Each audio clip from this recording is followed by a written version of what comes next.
Please welcome Yaw Yeo. Hi everyone. It brings me great pleasure to have the opportunity to share with everybody a little bit about my learnings kind of through the different years. So my background is very varied. So when people look at my background and they look at me, and I've been in public sector, I've been in venture investing, I've been at a Silicon Valley startup, and now I'm actually working at Alibaba, which is a tech giant, obviously a big company in China. And so when they look at kind of like these different stuff across kind of my experiences across all of these, it always make them wonder, what is it that you have learned looking across all of these? And so, today I want to take kind of the opportunity to share 5 different things, right? 5 very specific learnings that I've seen across the years through all these different sectors, different companies, large and small. So the first thing that I've noticed is that throughout all these companies, the road is never a straight road. Like the road to success is, there's always a lot of different paths that we have to take. It never feels like, oh, while the company has made it, it's an overnight success. We used to say it looked like a duck, right? Everything on the surface looks really calm. Once you look under the water, everybody is scrambling like mad. And it almost feels like you're playing a constant game of whack-a-mole, and you're constantly trying to solve problems. And when you look back after many years and you kind of look at, how much the company has come over the many years, it's like, wow, you have come a long way. But actually throughout the whole time, it was a real grind. Like I don't think there was ever a time when it was like just smooth sailing. And I think that is true for all ventures or entrepreneur endeavors. And I can remember quite a few of these, like paths to success. So when I spoke with Jeff, when I first met Jeff, who is the founder of Twilio, it was actually his 4th startup, right? So he did a couple of startups. Some of them were successful moderately.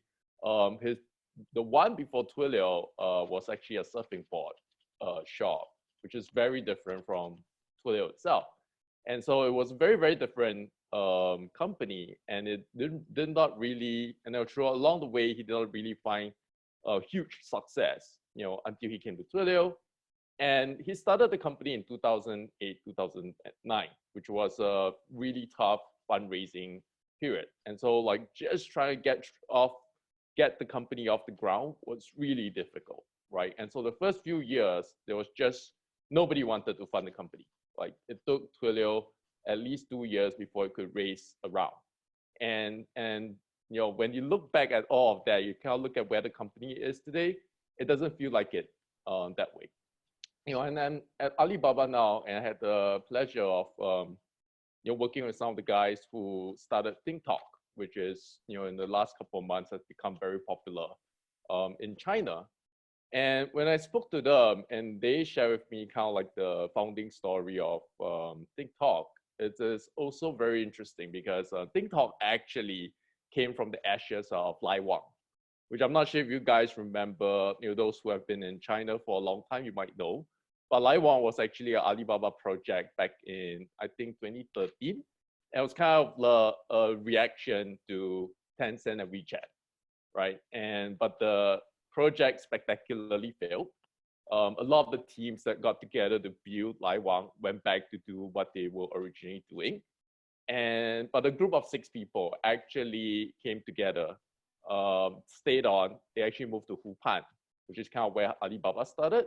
And they worked on TikTok, right? Which was like, okay, we could not build like a B2C app. Why don't we apply the B2B concept, right? Which was around that time, companies like Slack coming up, and TikTok was the similar idea in the same vein, built on the ashes of Lai Wang. So a lot of the infrastructure that TikTok used today was actually built on the ashes of Lai Wang. And so the company, the team actually tried numerous times before they found, okay, this was the jackpot, right? They launched it. They did not know what the reaction was. On hindsight, we all knew it took off. but when they launched it, they did not know what it was going to take them. And it took them a while before they could actually figure it out, find the right use cases. And the very first customer, interestingly, was actually a customer that sells tofu, right? And so you ask the team at TikTok what tofu is, and the tofu事件, they will know it very well. And it actually took them a while before they found that. And so like the path, as I say, the path to success is a long and winding road. The second thing, and I think Fritz touched on this as well, is that for any company that is looking to achieve great success, you need to think exponentially. So I like to say you need to think 10x, right? You need to take the long view, you need to think big. So when I was at Twilio, I used to work with George. So George is the current COO of Twilio. And he used to be the COO of Salesforce, right? He was at Salesforce from 1999 to 2015, I believe. And so he went from intern all the way to COO, and has kind of seen the journey of Salesforce.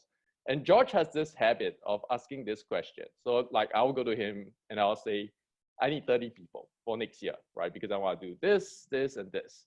And George will come back, we'll always have a comeback, which is always like, okay, if you don't have 30 people and I give you 300 people, what will you do, right? And he likes to force people to think big. And he likes to put people in the position of like, okay, if you're not limited by resources, what will you do? And I think that actually changes a lot of like how far the company can go, right?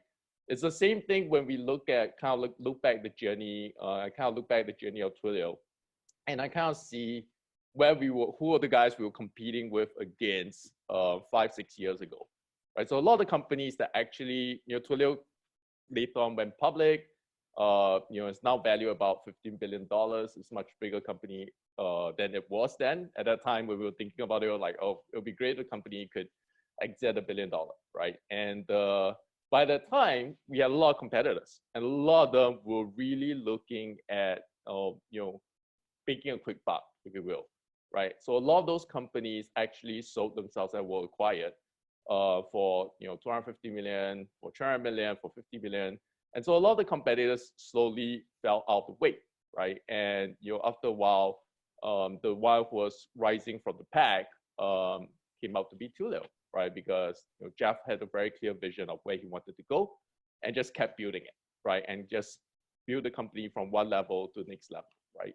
And even now, I still remember back in 2015, we were planning, like the company was just hit the 100 million revenue, and we were making plans of like, okay, what would it take for us to get from $100 million ARR to $1 billion ARR, right?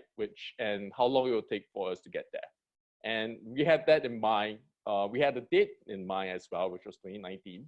And then we pushed the company towards hitting that $1 billion revenue. Now, the company is probably planning on this $5 billion, $10 billion revenue plan, right? Which is thinking big and going after the big game. The third thing, that I want to share is like, when you look at kind of all the long journey, it's a long slog. Like one of the key things that, as a company, as a startup, you need to think about is in terms of your learning cadence, right?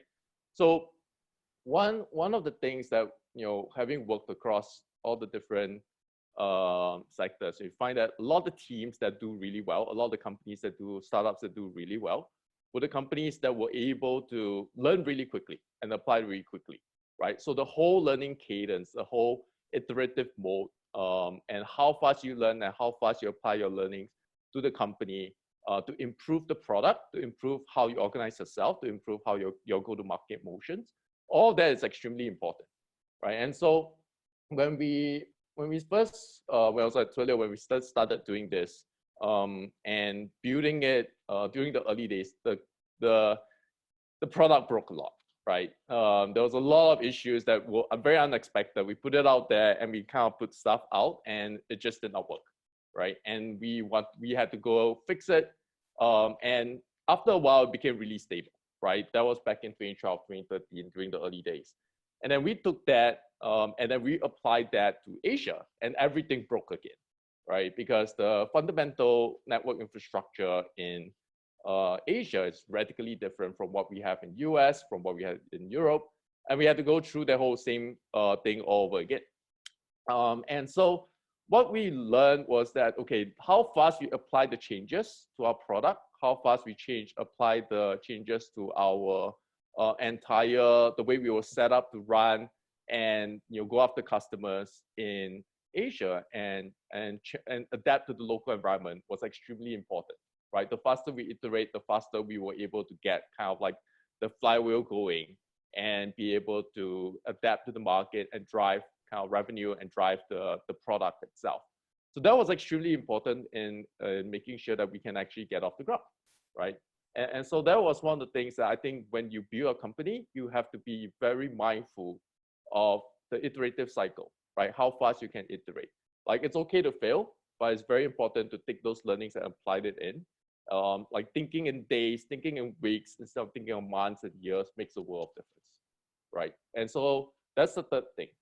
The fourth one, one of like, when I worked across, all the different sectors, one of the things that was interesting to me is how some of those mental models could apply across the different sectors. Like one example, like one very specific example is, when you look at venture investing is a game of looking for like a big home run, right? So you're looking for a company that can, return 10, 20, 30x, 100x, and you make 10 bets, most of them, more than half of them will probably fail, right? And that's kind of like the venture investing model.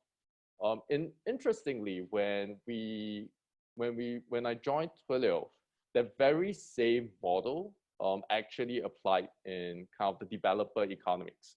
So when Twilio first started, a lot of it was looking at the B2D economics, right? What we call the business to developer economics.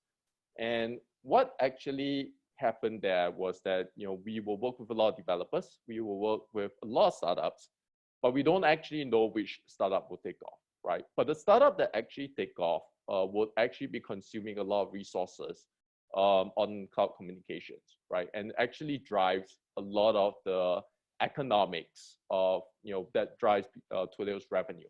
So if you look at companies like Uber, Airbnb that started using Twilio way back, that was actually how Twilio started driving a lot of revenue. It actually grew together with the Uber and Airbnb. As Uber and Airbnb started growing, across the world and brought Twilio across the world. And when we started working with Uber and Airbnb, they were really small company. I still remember when we started with Uber, they were 10 people. Right, it was the company in San Francisco doing black car service, and nobody really knew what the company was doing. But they needed a way to send message to inform you that your car has arrived, and we helped them launch that. And as they grew, we grew with them, and we scaled with them across different companies, across different cities, across different countries, and that was the entire notion of developer economics. Playing it out in a similar fashion to venture investing. And so when I worked when I worked in the government in the public sector, it was the same thing. I was working in the Ministry of Finance. It was really interesting because at point in time, you think about how you want to carve out the budget. I realized that a lot of times when we think about things, we actually look at, okay, we need to take bets, right? In like, should we do this or should we take that, right? And a lot of that bets was looking at, okay, we need to think about what is the possible outcome down the road. But you have to take the bet without knowing what will happen, right? And so you cannot take the budget, you slice it out and you say like, okay, we need to invest into these 10 new things with the hope that maybe one of them will probably drive the future for Singapore, right? And those 10 bets into different industries was extremely important because you don't know what the future will be. And it was very similar on hindsight to kind of what you do when you do venture investing. And so that was a lot of that mental models, what I realized is that it's very transferable. And so similarly, I think when you look at your startup, you should look at what you have brought in, what you have, your experiences, and how that relate, how that apply to your existing, what you're working on. because a lot of that will actually bring very new perspectives and new models and new insights that might drive the disruption in the industry itself. And so that brings me to the last thing. When I was working in a lot of the teams, a lot of the companies, as I started, usually I was the only guy, right? When I started working at building up the venture team in the US, I was the only guy in the US, right? And after that, build up the team behind me. Same thing when I started at Twilio, I was the first guy in APAC. And so I was running around 1 month in APAC, 1 month in US for a good year or so, building up the team, meeting up the customers, building up the product, and working with a lot of the telco partners to connect into their infrastructure, right? And same thing right now, again, the Alibaba team, building up a lot of the teams from scratch, especially across the product. An interesting thing as you find, as I work across all of these, and I've seen for myself as well as Twilio scale, is that what get you from point A to point B, like what you need to do when you are a 10-person, 20-person company, what you need to do when you are a 100, 200-person company, 200-person team, what you need to do when you're 1,000 people is very different, right? So when you're just starting out, you are basically just one person, right? And you basically have to do everything by yourself, right? And you need to build a team, you have to build a product, you have to solve customer issues, you have to pitch to the customers, you have to pitch to investors. As you scaled up, right, a lot of it is spending your time hiring the team, building up the team. And in my case, during the early days of Twilio, it was like, I need to find the sales director, I have to find the marketing director, I have to build up the operations team, I make sure we have a support team behind that, have a product team on the ground, trying to drive the product iteration, all of that. And building all of that to be able to kind of free up your energies to focus on the next thing, right? And so that was taking a step back, not doing it yourself, and kind of delegating it out. And then subsequently, when you're like 300 to 300 people, when you're managing a big team, you kind of play the role of a cheerleader and a champion, right? You have to inspire your team, you have to lead them with a vision. A lot of stuff you're not gonna be able to know everybody in the team. You're not gonna be able to manage everything on the ground. And you have to be able to delegate and choose the right people to lead and build the teams, right? And so at each stage, you kind of have to scale, and the team has to scale, bring it on to the next level. That pretty much brings me to the end of it. Just want to be able to leave you guys with 5 insights that I've learned across the years. I hope that will help you with your ventures.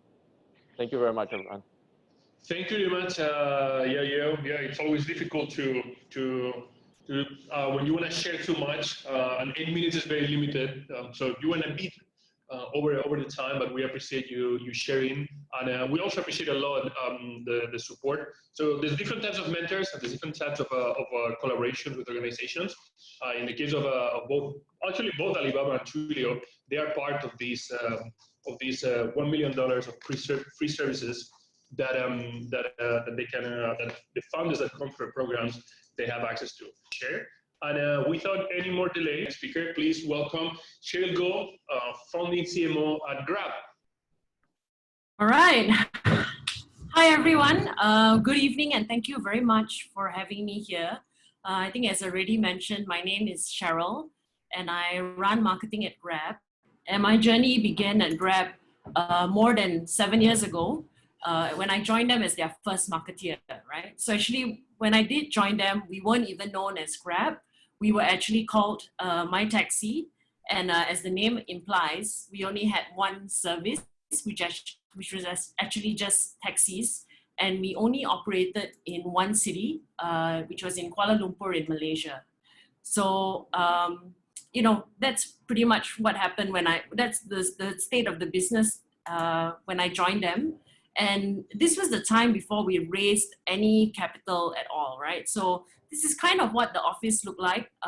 It was actually the storeroom of another company. So they let us use it. And, the furniture was hand-me-downs or donated by other people.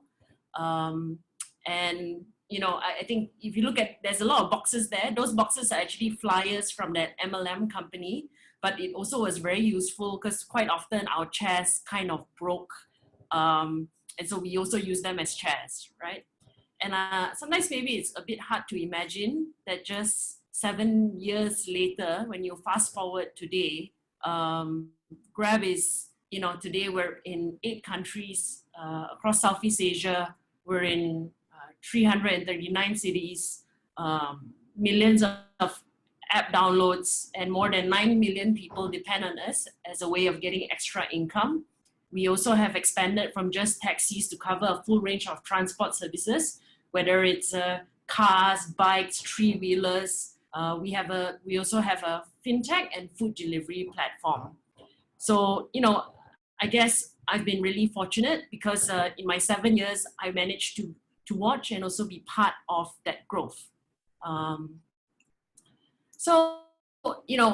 guess a lot of questions I get asked a lot, like, what was it like being part of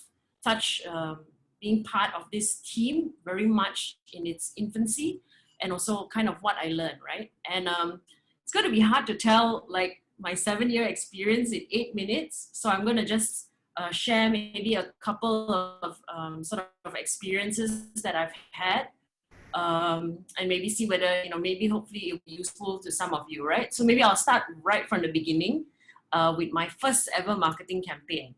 So this was the first, first campaign I've ever done in Grab. And at that point of time, that time we were still My Taxi, right? And we had about a few hundred rides a day. That was the scale of the business. And we were only operating in Malaysia. And my job was trying to get more Malaysians to try and book a taxi using our app. And I'm not sure how many of you are familiar, but 7 years ago, Malaysians hated using taxis because, they were considered as unsafe. You had to haggle on the price. The driver never used the meter. So they didn't have a very good reputation. And so when looking for a use case to drive people to use our service at that point of time, I felt the best way was to airport. Because for Malaysians, no matter what, whenever you go to the airport, you don't really have a choice. You kind of end up taking a taxi because the journey is far. Now, the ride to the airport, the taxi fare to the airport is also very high. The usual price is 75 ringgit, right? And so I thought, maybe what I can do, I want to do this promotion, which is called 990 to airport, very, very straightforward kind of comms, because I wanted to create a buzz in the market, right? It was a very huge discount. And that coupled with the fact that, obviously a service, app-based car booking service 7 years ago was quite a novelty. It really generated a lot of buzz and lots of people started downloading the app, yeah? But there were 2 problems.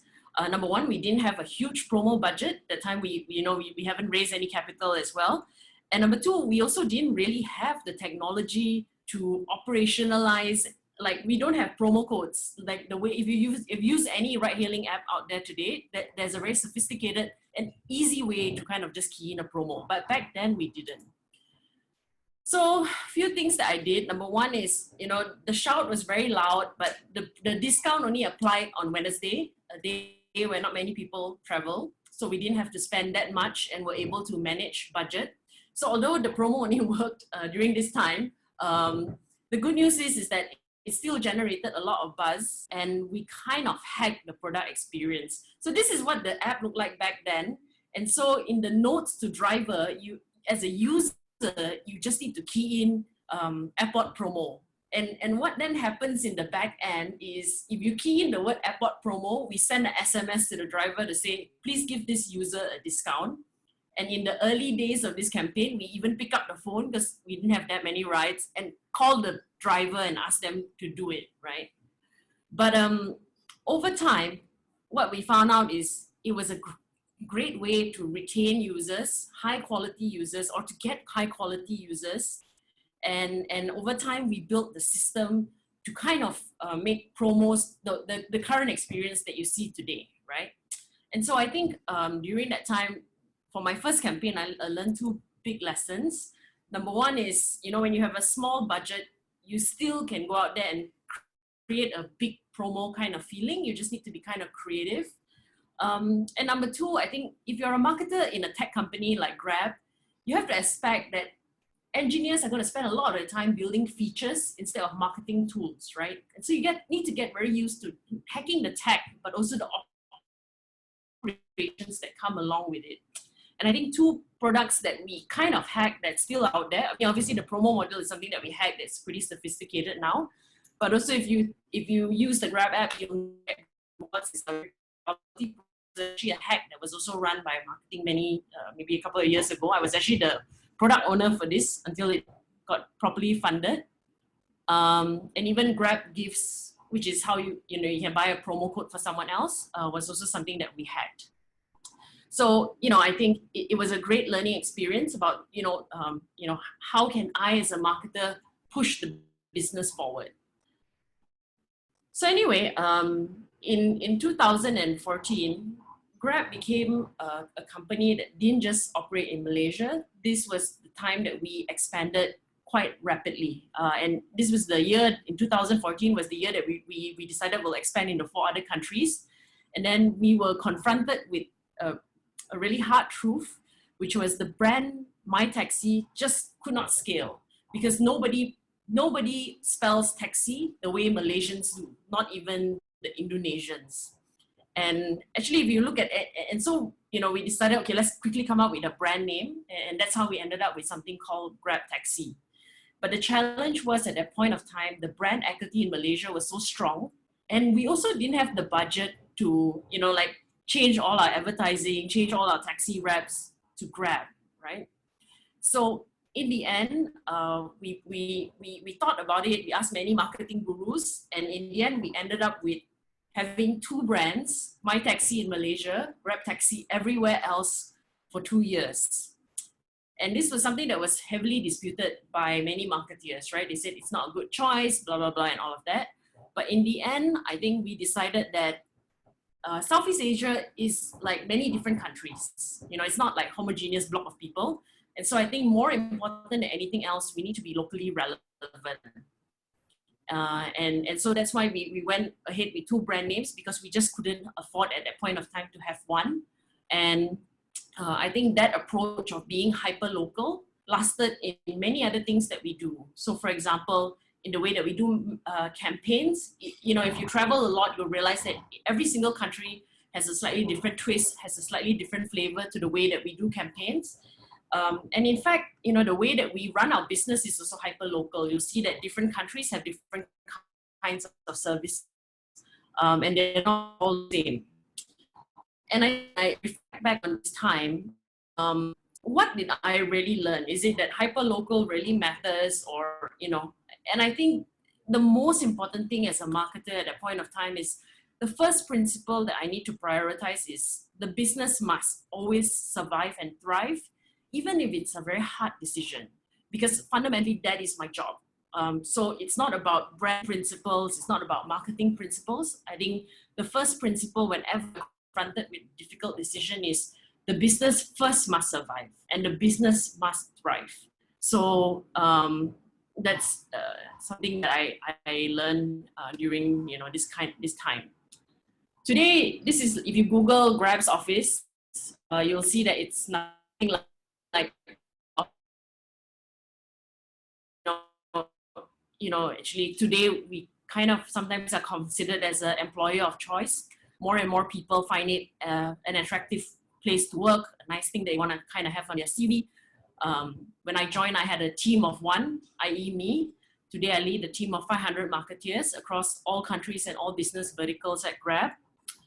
And the reality is, I am where I am in a very big part because I joined Grab in the early days, and I was able to grow as a professional as well as a person together with the company.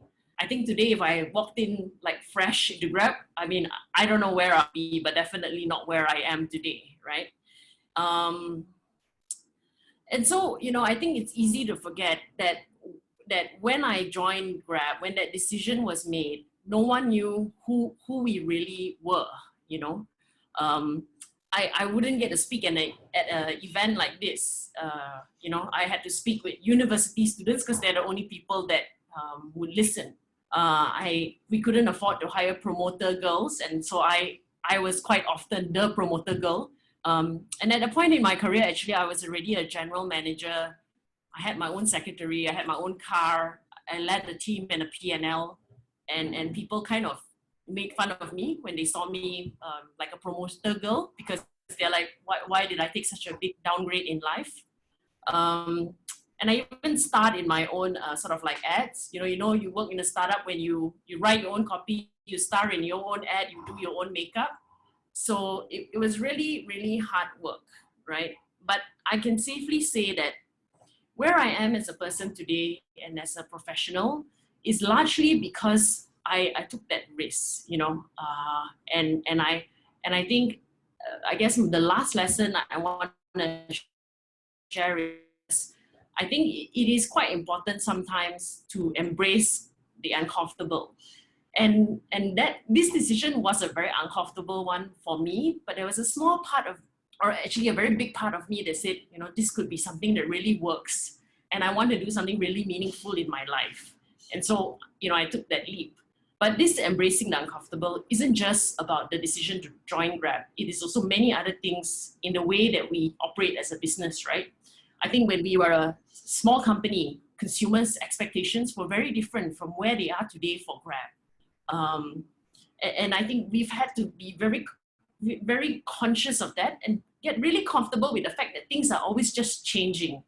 I always tell Anthony, who's the CEO and founder of Grab, that I always feel that every 3 months I'm interviewing for my job again, because the company just changes so much. I don't even know whether I'm the right person. And so I think Grab has really taught me about, this is not just a great philosophy for work, but also life. And I'm really encouraged by so many people who are doing all the things that they're doing out there. I hope you guys keep at it. Yeah, that's the end of my talk. I just wanted to leave you with this quote that I love. Actually, Albert Einstein says the exact same thing with just one word difference, but it is only those who attempt the absurd that will achieve the impossible. Thank you. Thank you very much, Cheryl, for sharing like the personal journey of everybody going through this rocket ship that is a startup. It's incredible, and getting people to know and understand that sometimes you actually have to roll up your sleeves and go really hands-on into things is a fundamental element of innovation. We're also very thankful because Grab has been very supportive with our ecosystem. We organize some trips called Gigs on a Train or Gigs on a Travel, where we take the companies around China or Southeast Asia, and Grab has hosted us already a few times in your offices. So that's also, and having this inspiration of seeing a company from the inside really be people like you share it is always great. Good, thank you very much. Some people have some questions, so if you have some time to go to the Q&A area and answer, that would be great. But I would like to move and continue with our speakers. And welcome right now a very special, very interesting speaker for us. Please welcome Abel Zhao. Okay, great. So thank you, Oscar. So good evening, everyone. My name is Abel from TravelFlan. We are a SOSV portfolio company from batch 16, just right before this one. So just a brief introduction of what we do. We are a AI and big data solution company focused on the travel and lifestyle sector. So we operate in the S2B2C business model. So basically that's solution plus supply to business partners to consumer. And then so we partner with different industry players like Samsung or China Mobile or Sita or any of those biggest guys. And then so basically we empower them to create additional revenue stream by selling travel related product or any other product they think is suitable for their channel to their consumers. And then so that's basically what we do. And then so we look at the market. So all of our businesses are, even the life, how we live our lives are being affected by coronavirus. Some of the business actually got affected more than the others. So if you look at the data, so travel industry, we use Hong Kong as a base. So travel industry actually got affected by 99%. So that's down pretty much just zero, no activities. And then retail down by 42%. And then so the other ones, food and catering is down by 40%. That's as of March 2020. And then so even though the market doesn't look so good at this point, there are still some good news. For example, video conferencing software, like the one we are using right now, up more than 50%. And then e-commerce actually up by 42%. And then also the food delivery up quite a bit as well. So basically that's, we are a travel supplier, so actually focus on the travel industry. So because of the sudden change of market condition, so therefore we have to alter our fundamental of how we do business and then our normal practice. So basically, instead of traditionally just provide the travel product to selling travel contents and stuff like that, so we previously we focused on one market, like just Greater China. So that's including mainland, Hong Kong, and Taiwan. So instead of focus on one single market, actually we spread out to other regions as well. So luckily we have offices in China, Hong Kong, Taiwan, and Korea, South Korea. And then we were doing some of the partnerships and activities with Samsung platform, Samsung smartphone already. So our service and our solution is pre-built to all the Samsung phones in Korea. Originally planning, actually was planned to expand that to rest of the Asia by this June, but actually I think that's not going to happen. Probably going to postpone that to end of the year. But so we already have the platform, we already have the technology, and we have, more importantly, we have the channels and the customer. Therefore, we instead of selling travel-related products, we start pushing the lifestyle. So, for example, in Korea, we started selling allow people to order coffee or food delivers on our platforms. And then in Greater China area, we start selling cosmetics and duty-free items. Just to give you an example, in Korea, so we just even one day actually the coffee orders actually more than 10,000 cups. So that's actually you see this that people actually still demand different kind of things, demand different kind of services. It's just that we need to find the right way to do so. And then the other thing is that previously we're quite focused on the S2B2C, focus on the C end, focus on the transaction. But when people are not going out, that part of the transactions being affected quite badly. So we started to focus on more on the B2B, the S2B, the B end. So we started working more engaging with our partners to basically create different kind of solutions for them to get ready for the big comeback when the market actually come back very shortly. So basically that's what we are doing that right now. And then the other thing that we also affecting us particularly is the expansion. So we raised Series A back in 2019, end of 2019, so a few months ago. So we are actually raising Series A plus right now.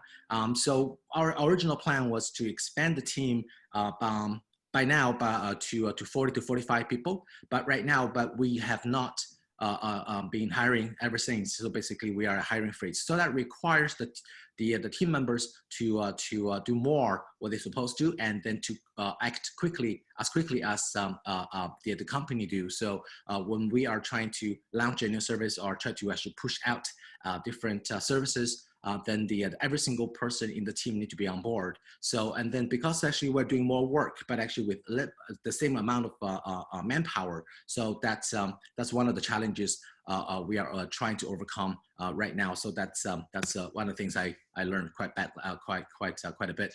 And then the other thing is our business model is S2B2C. So therefore, when we are working with our business partners, so we need to actually really understand what they're looking for, and more importantly, what's their customers are looking for. So previously, when we were doing the B2B projects, normally we start with the customer service component first, or FAQ. To increase the customer's engagement, help them to reduce the operational cost. And then normally the second phase, we do the cross-selling, we do the revenue, marketing, sales, marketing activities. But now all the companies are actually, they lost quite a bit of revenue. So actually we customize the solution. We changed quite a bit of the model. So for example, we are working with Hong Kong Airlines, and then so previously scheduled to launch an FAQ function first. Now actually we do the cross-selling components first.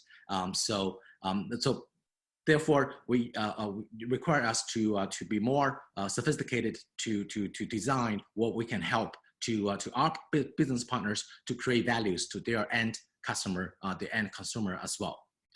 And then the other thing is, so just to share a little bit of our own experience, how we are surviving, trying to survive in this this whole chaos, is that back in 2018, 2019, we were in transition from a B2C company to S to B2C business model. So during that transition, our business model, so our revenue actually dropped from around 3 million Hong Kong dollars a month to 0.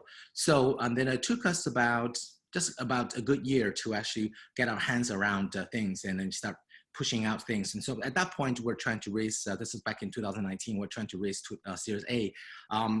So what we learned as a company is that we did not act quick enough. We did not actually focus on the key things that allow us to do a quick turnaround.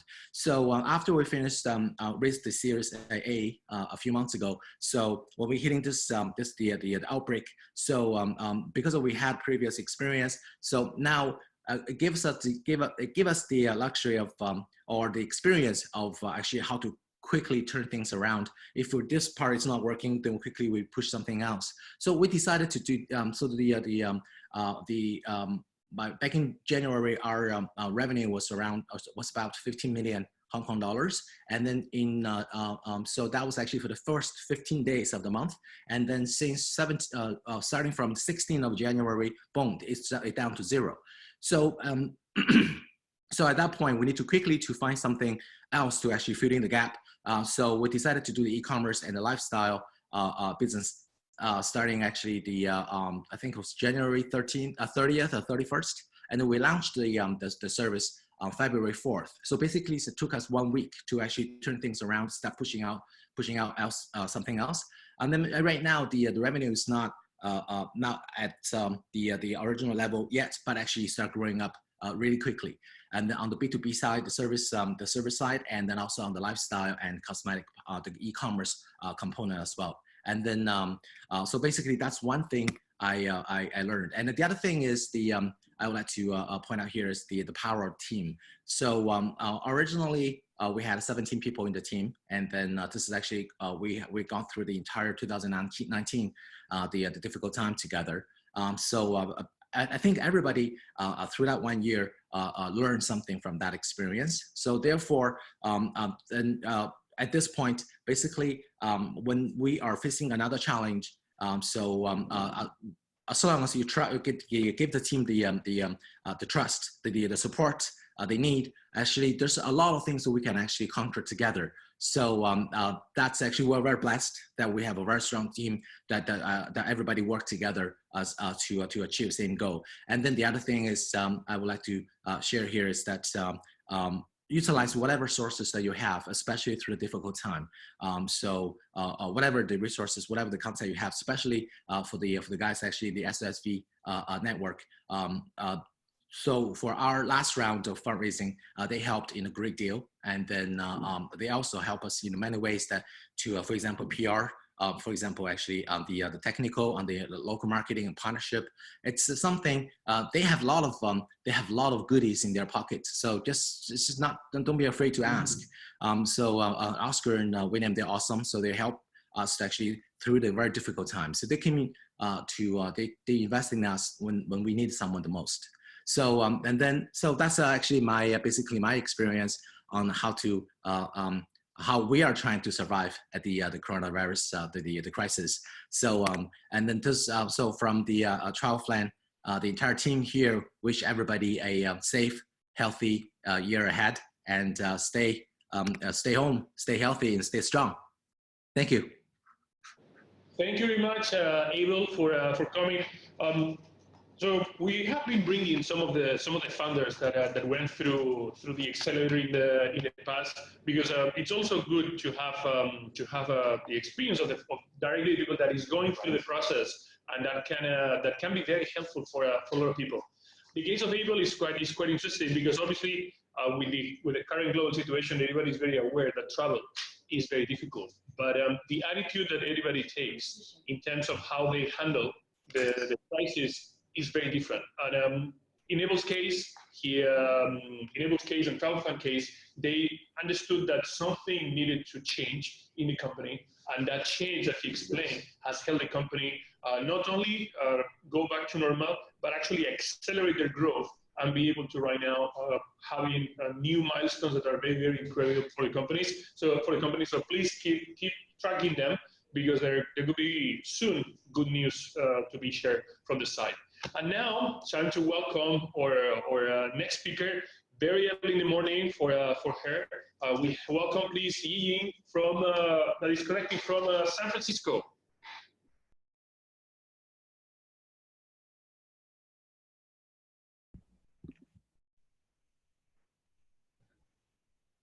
Oh no! What just happened? Just joking. As entrepreneurs, we experience crises and uncertainties like this all the time. Hi, my name is Yiying Lu. I'm here to talk about how design and creativity can transform crises into opportunities. You may remember this image. Yes, this is the Twitter fail whale. During the early days of Twitter, it showed up every time when the site is over capacity, and I created this artwork. This creative arrow page was celebrated all over the world and quickly became an internet phenomenon. More importantly, it influenced the entire tech industry to recognize the value of design by integrating art into their tech product to improve their user engagement and retention through crisis. Fun fact, the original name of the whale is not Twitter fail whale. It's actually called Lifting a Dreamer.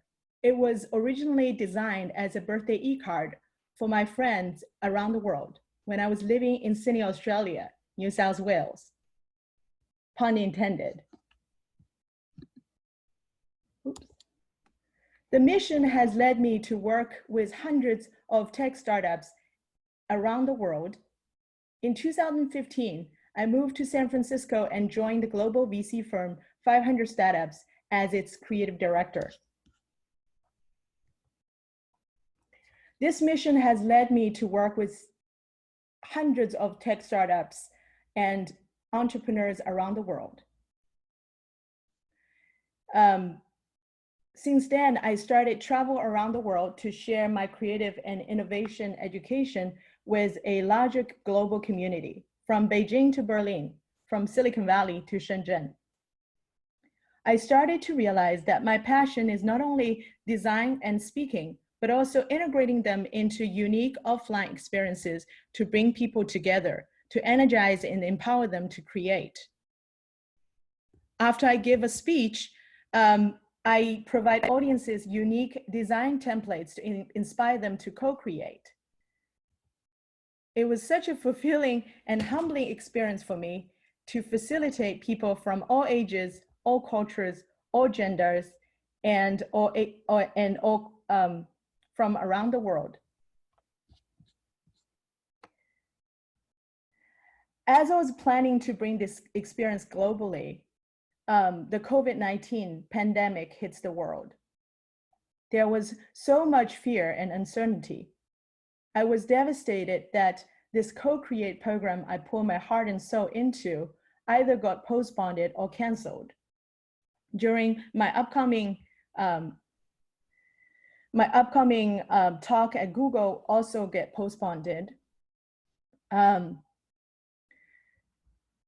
In the meantime, my two Silicon Valley entrepreneur friends, Tito and Ari, launched a COVID Accelerator, which is a virtual accelerator. Can you see? Hello? You need to share screen again. Yeah, play. Oh, sorry.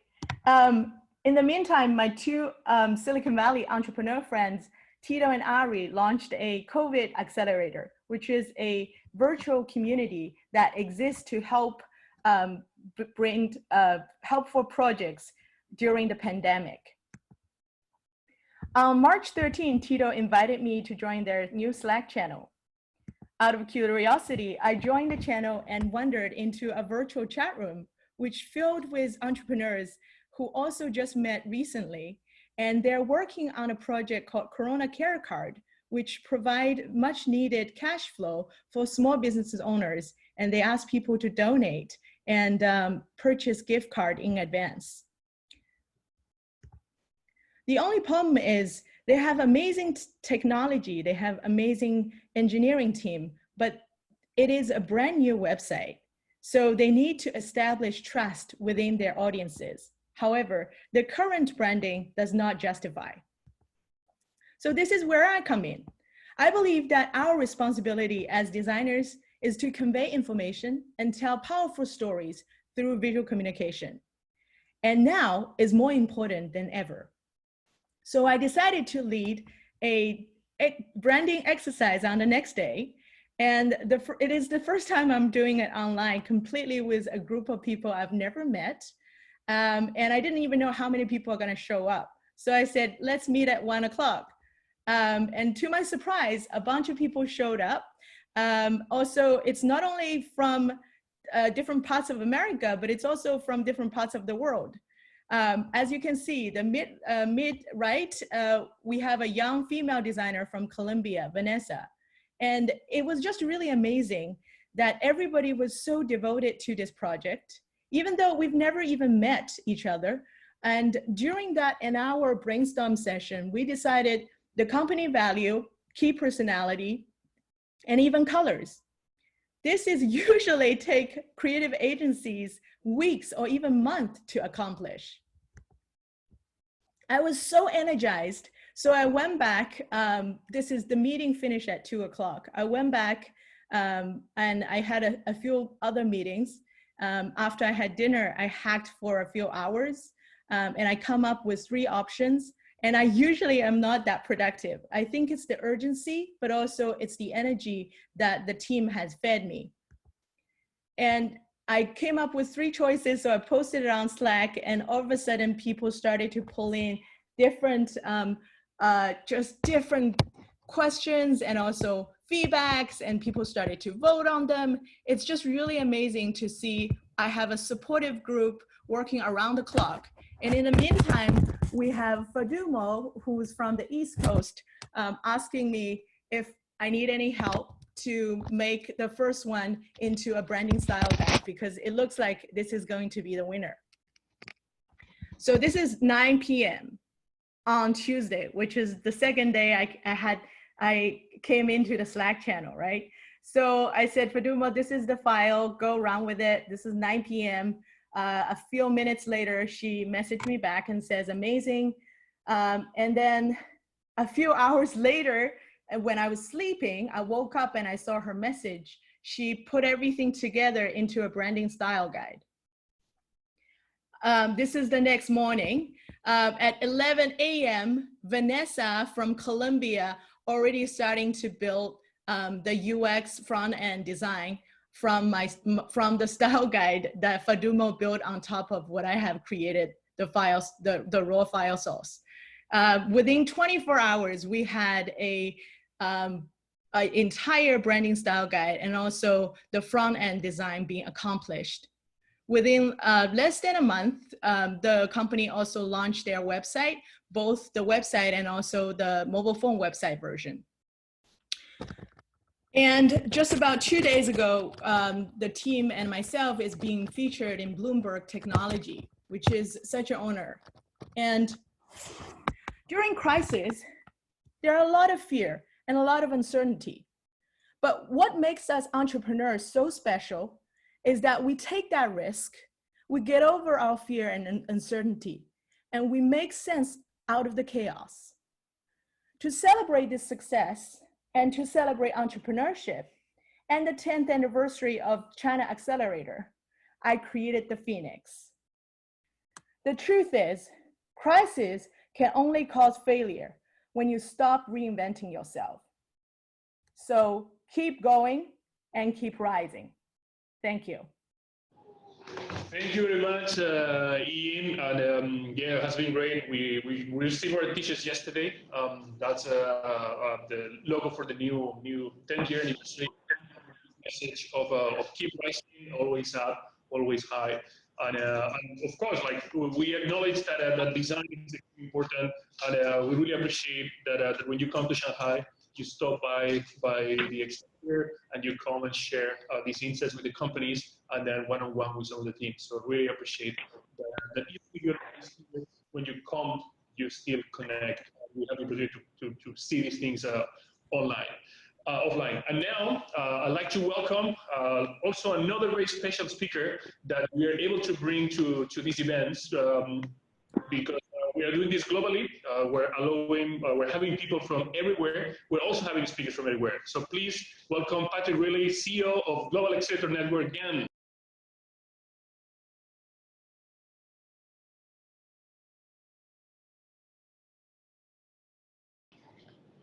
Awesome. Well, thank you all so much. And a special thanks to Eva and Oscar and Diana for making this happen. It's so great.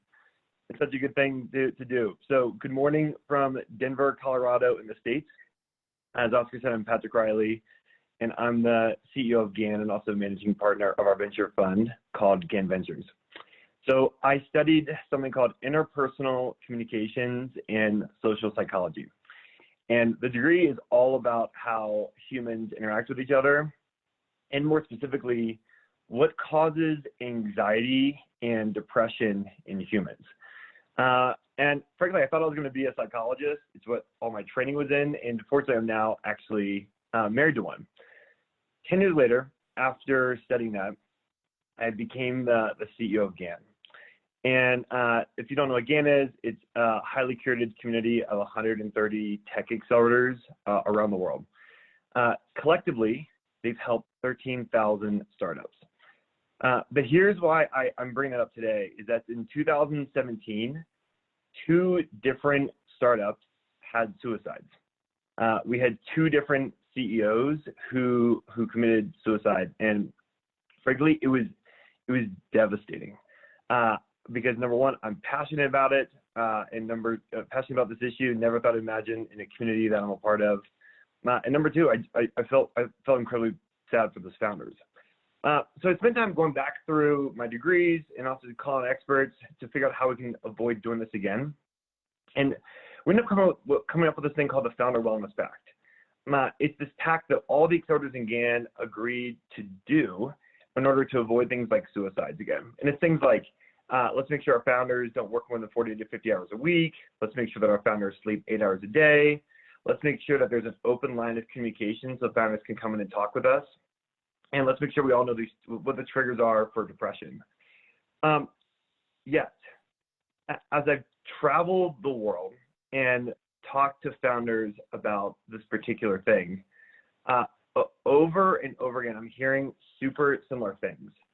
And it's things that you maybe even going through your mouth. It's things like, I'm hearing founders say that even though I'm getting enough rest, and even though I'm talking to others, and even though I know the signs of depression, man, I'm feeling so burned out.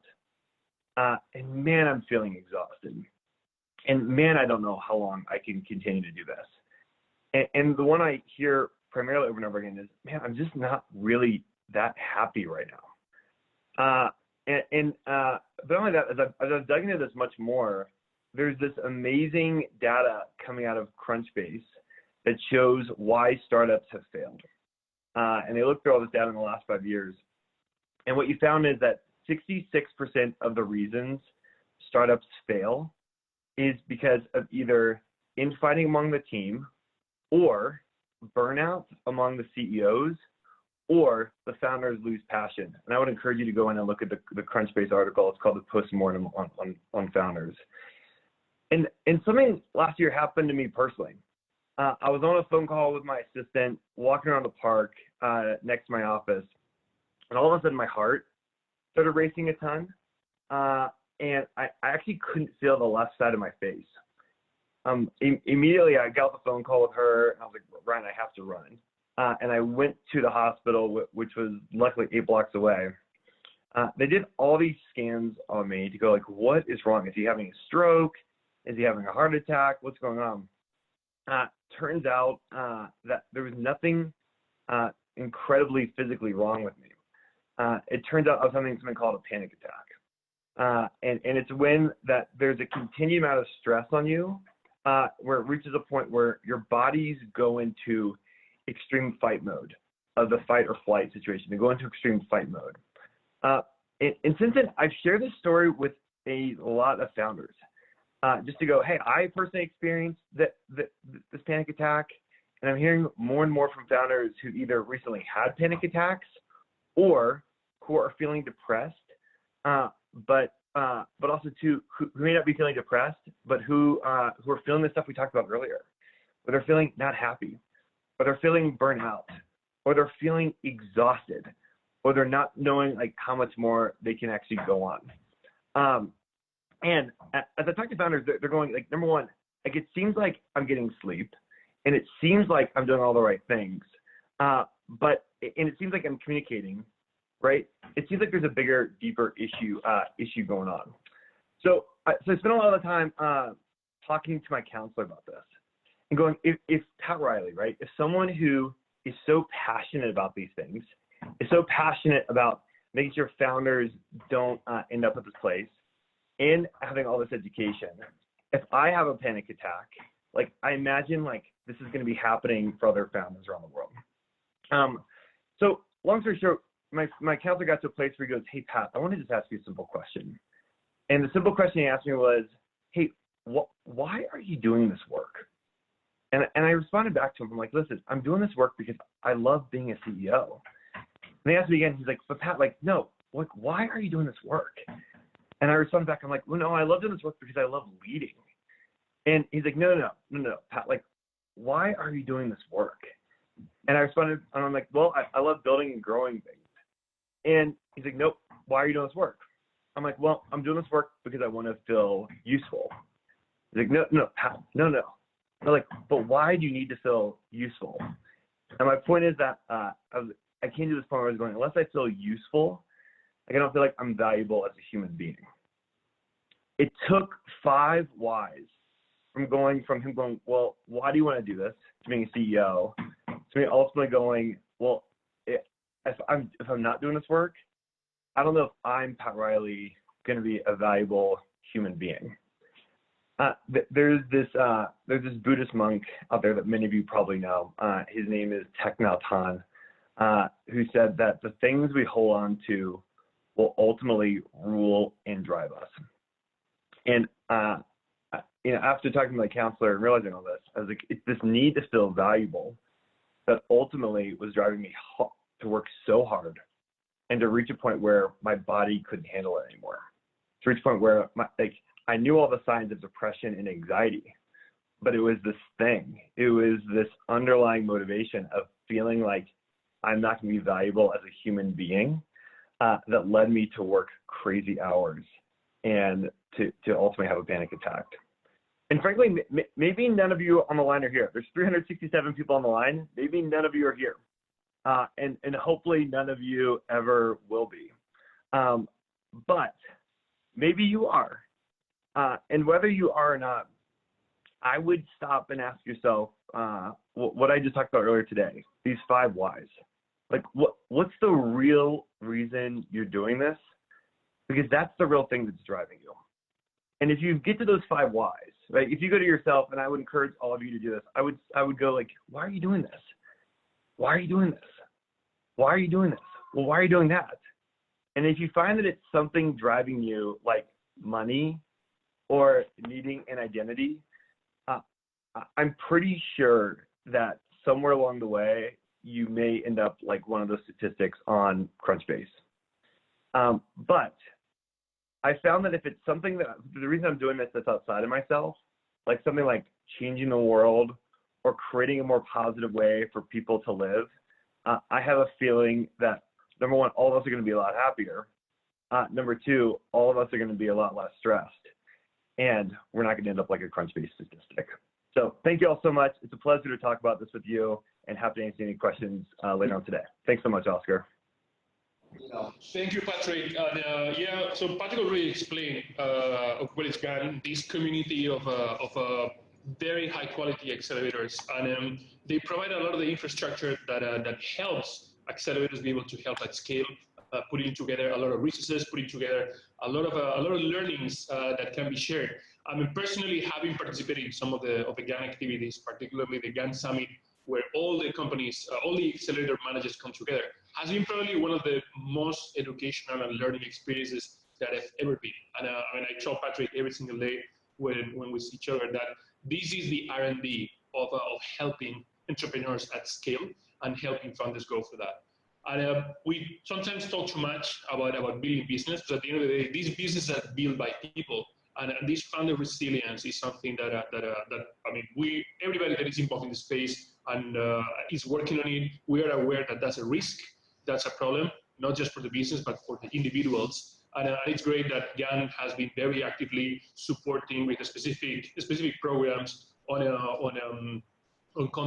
supporting the founders through these difficult moments, and that have been very inspirational for others to follow and continue also having a special sessions or special like resources available for the situation. Thank you very much, Patrick, for joining today. And now time to move to our next speaker, where now we have Edith Yeung, I think also connecting from San Francisco. Edith.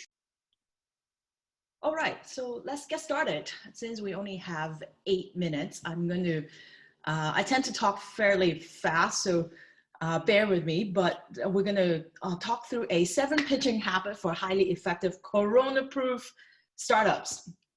All right, my name is Edith Yeung. I actually started a new fund called Proof of Capital with 3 of my amazing partners. But previously, I was at 500 startups and spent 10 years mostly enterprise software, Siebel, Oracle, Autodesk. Also built Dolphin from 0 to 150 million installed worldwide, sold it to Changyou. And then I joined 500 and now Proof of Capital. So in the next 8 minutes, I'm going to share with you the 7 pitching habits, and some of them are actually particular, very specific to this really, really strange time of COVID-19. But the fundamental of pitching to investor is really the same, right? Just to start with, you know, always think about, by the way, it's our job to invest, no matter what time period, even though right now it is kind of strange, but you know, it is our job to vet deal, to invest in deals. But from as a founder or an entrepreneur, it's always, you need to research, okay, what's the state, check size, industry, vertical, are some of these investors are most focused on, which I'm going to share a little bit on what we're focusing on now and what kind of industry we'll have a hard time later on. But it's always the best to get introduction from your existing investor or other entrepreneur that a particular investor had invested already. But having said that, I do want to share with you, there are a few categories, at least for us, I've been paying a lot of attention to and really happy to invest regardless, even because our thesis is not just about things that is now, it's actually about things that 10 years from now. What are some of the behavioral change that is going to stick with us for a long time?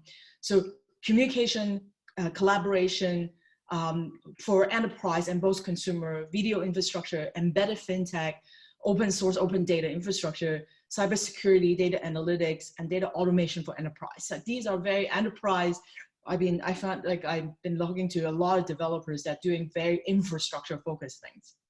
And then there's a whole bunch of other industry which we found very interesting, actually like biotech, pharmaceutical, online media, gaming, education, healthcare, food delivery, logistics, smart city, telecommunication. These are all really interesting industry, but unfortunately, like I don't have a biotech or a medical doctor degree, so we're not qualified to invest in this, but there are plenty of other really awesome investors. Do pay attention. It is probably could potentially be a good time if you're working on these categories.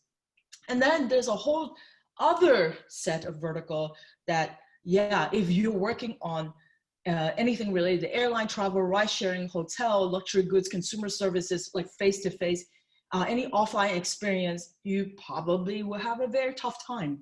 So just be mindful of that, you know what, it's not that longer term, maybe 3 to 6 months from now, it's not that they won't invest, but right now is probably not a good time. All right, habit number 2, it's just a similar to what we're doing right now. And I actually, when you pitch, it's never about the word that you say. It's always about how you make the person feel. And now particularly, it's very, very tough, right? You can't even meet your investor. And you have to do most of this, just like what I'm doing, the pitch via Zoom, that you can't really feel the energy, but you can still do it, right? You don't have to be monotone. I took a screenshot because I had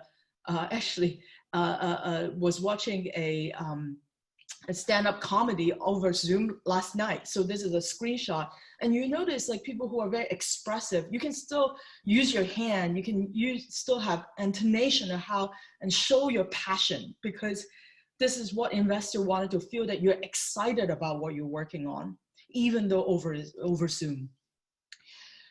Number 3 is pitch your story. Make it short, sweet, relevant, and really sort of talk about why are you, particularly as a founder, uniquely qualified to build your startup. Maybe it's a personal story. A lot of folks that actually, by the way, like we don't invest in anything that is trying to sell mass, just not what we invest in.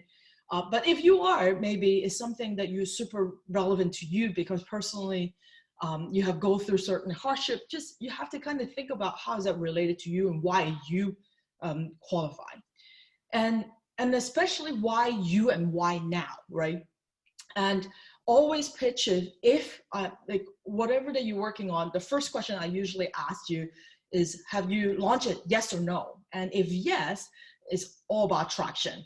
What's your revenue, download, engagement? What are sort of the major partnership?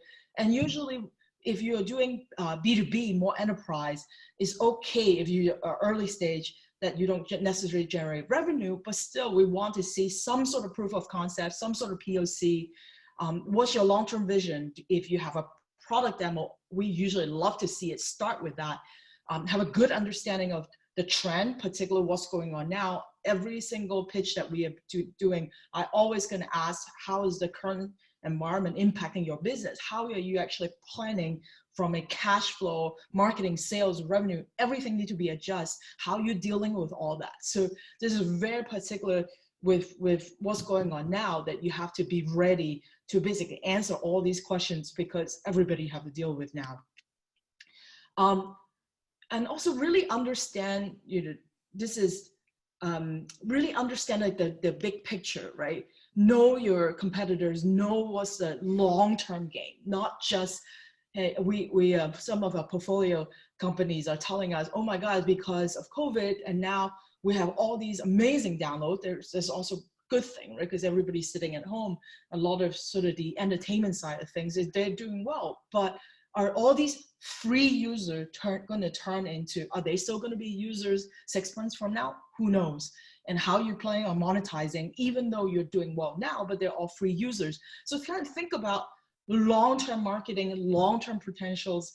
And we also think that because there's a sort of dramatic impact to the whole world right now, there got to be legal and certain policy that, a lot of startups in the US are all applying for the PPP on the program from the government. Is that going to be long-term? So there's all these things that you would need to know, not just now, but long-term.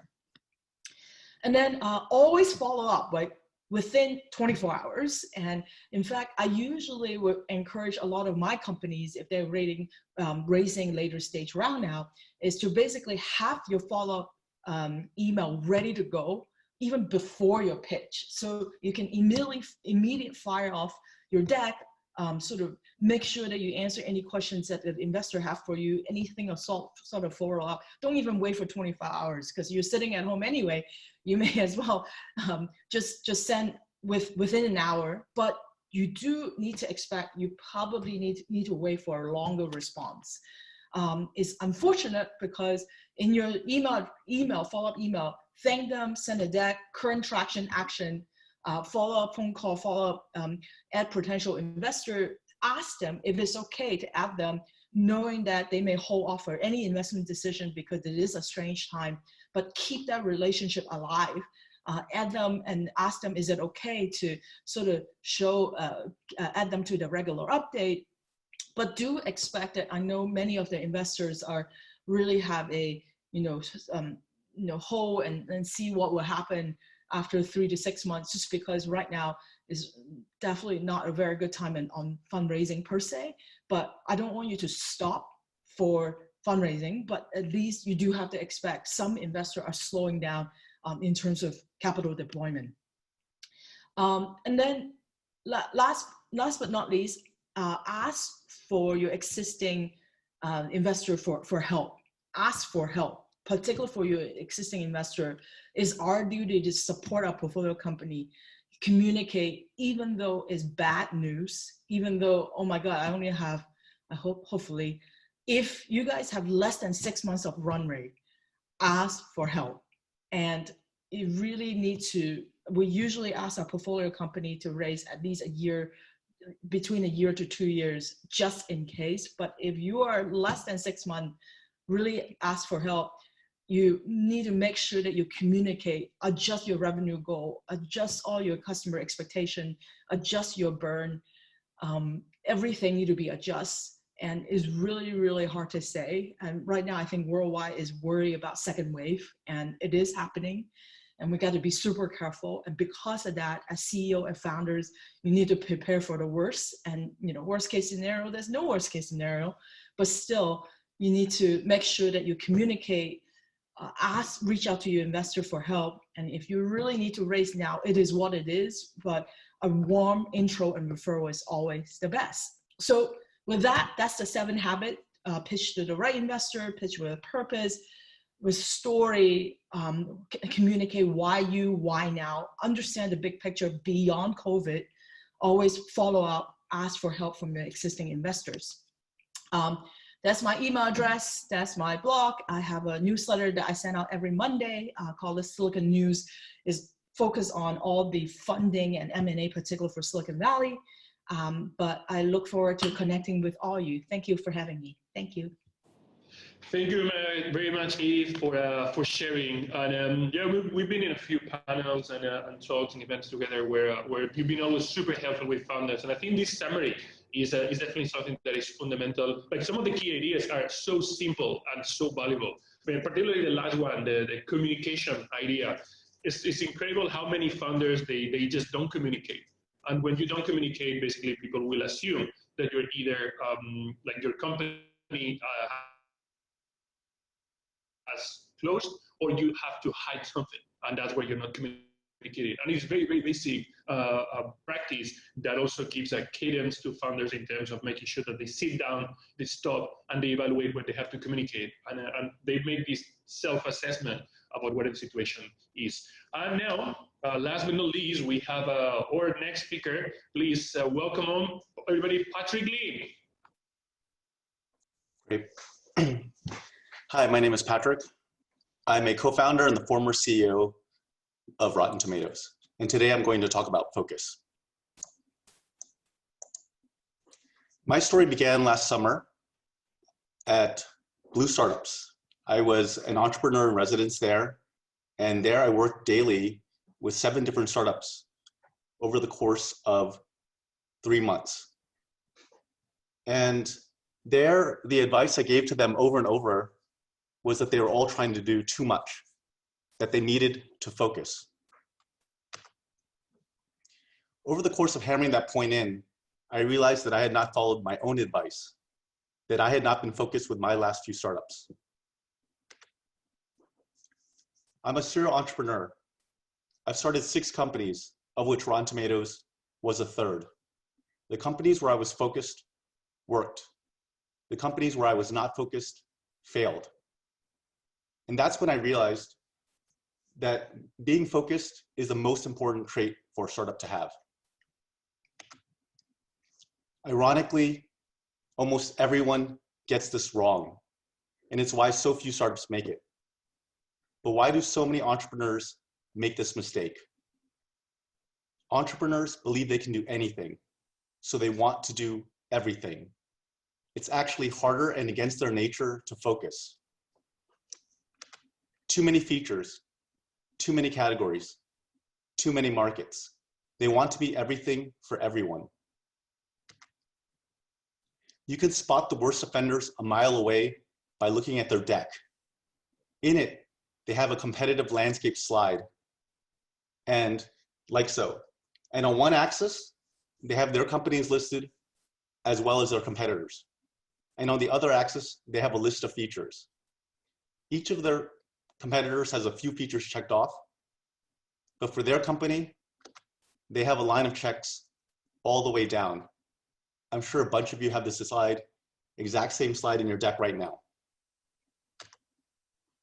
These entrepreneurs are trying to build everything but the kitchen sink and trying to service everybody. This is the most common problem that entrepreneurs face by far. They are not focused. So what is focus? Focus is answering one question as quickly and cheaply as possible. Do people want this? The goal is to get to product market fit, which I define to be when a product is so good that people tell other people about it without being asked to. In other words, the product sells itself. I like to think of finding product market fit as starting a fire. Being everything for everybody is like sunlight hitting the earth. It provides light and heat, but isn't enough to start a fire. But what happens when you add a magnifying glass?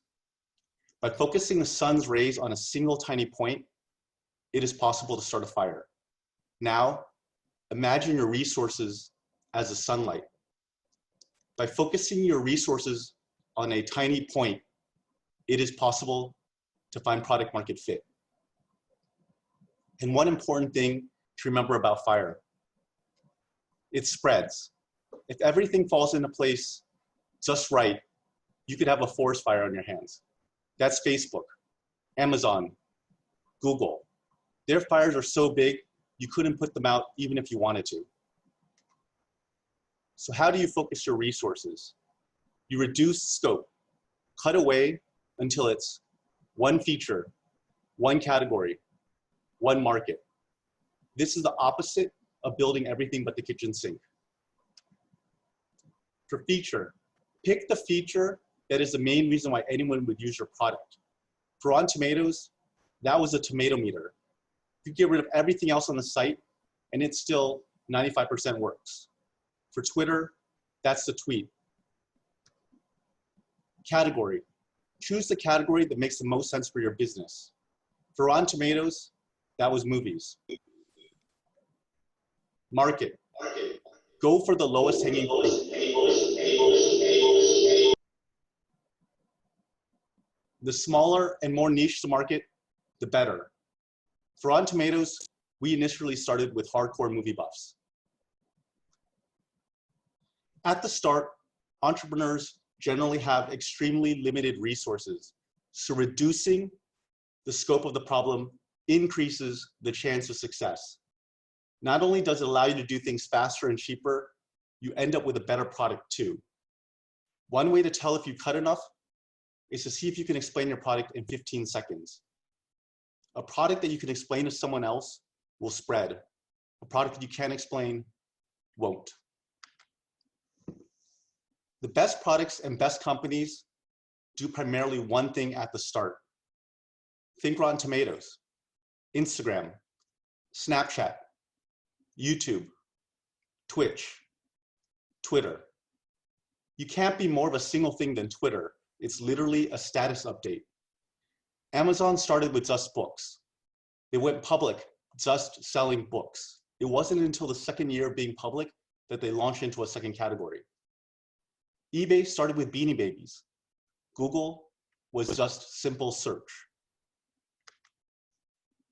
When Google started, Yahoo was huge, but Yahoo was a portal. In other words, they were everything but the kitchen sink. Yahoo had unlimited resources. Google was a pair of PhD students right out of Stanford. Yet Yahoo was beaten by Google at the one thing that Yahoo should have been good at, search. But even Google Video, with all the resources of Google behind it, couldn't beat YouTube. And instead, Google was forced to buy YouTube. Same with Facebook buying Instagram, or Amazon buying Zappos. In every case, the larger company with infinitely more resources could not compete with the smaller, focused startup. Let's go back to that competitive landscape slide I talked about earlier. Instead of having a line of checks all the way down for features, you should have one check for a single feature and do that one thing better than anyone else. That was Google for search, YouTube for video, Instagram for photos, Zappos for shoes, Rotten Tomatoes for movie reviews. Regardless of how focused you are, you can't start a fire until you launch. Do what you can with the resources that you have to get something out there. Don't worry about resources you don't have. Otherwise, you'll get stuck. To launch quickly, you should release a minimum viable product. This is the equivalent of drawing blueprints before building a house. It's a lot easier to decide to move a room around when you're working with blueprints than when you've already built the house. By launching, you can see if you are able to start a fire. In other words, trying to find product market fit for a tiny market. But what happens if it doesn't light? You pivot, change the feature, or the category, or the market, or even try something completely different. Does focus always work? No. Being focused does not guarantee success, but being unfocused guarantees failure. Look at WeWork. What was the first thing they did after they fired their CEO? They cut all their non-core businesses. In other words, they focused. I'll end with a quote from Steve Jobs. People think focus means saying yes to the thing you've got to focus on. But that's not what it means at all. It means saying no to the 100 other good ideas that there are. You have to pick carefully. Don't say yes to 100 things and end up being unfocused. Take that magnifying glass and focus all your resources to a single tiny point. One feature, one category, one market. Now get out there and start some fires. Thank you. Thank you, Patrick, for sharing. Obviously, focus is the superpower that a lot of entrepreneurs need to be able to succeed. And yeah, I mean, when you're in the startup world, there's a lot of very interesting stuff that is going on, and be able to have that focus to decide what do you have to do, what are the 100 ideas that you have in mind are the ones that you want to try, and do it in a disciplined way is something that sometimes is very, very tricky for a lot of entrepreneurs and makes us success. So thank you for sharing, and thank you also for all the one-on-one sessions that you have with all the founders.